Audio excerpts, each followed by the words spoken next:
Si vous n'êtes pas vigilant, les médias arriveront à vous faire détester les gens opprimés et aimer ceux qui les oppriment, disait Malcolm X. Bonjour à toutes et tous, salam alaikum, c'est un éclairé.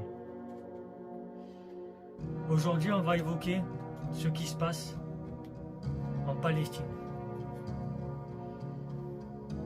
Et en Israël donc. En Israël, le gouvernement Netanyahou et le traitement des Palestiniens sont contestés, notamment par des voix puissantes, par des Israéliens influents.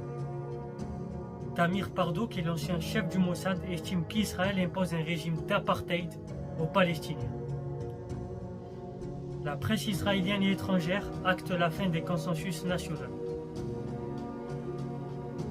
Un ethnocide de la part du gouvernement d'extrême droite, des tabassages dans les mosquées,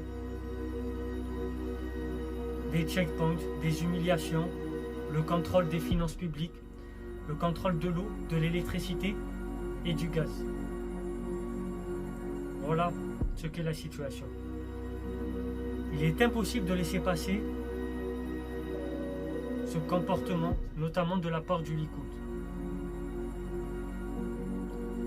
Donc, l'ancien chef des services de renseignement du Mossad se joint au nombre croissant de personnalités qui comprennent elles aussi l'occupation de la Cisjordanie et qui la comparent donc à l'apartheid.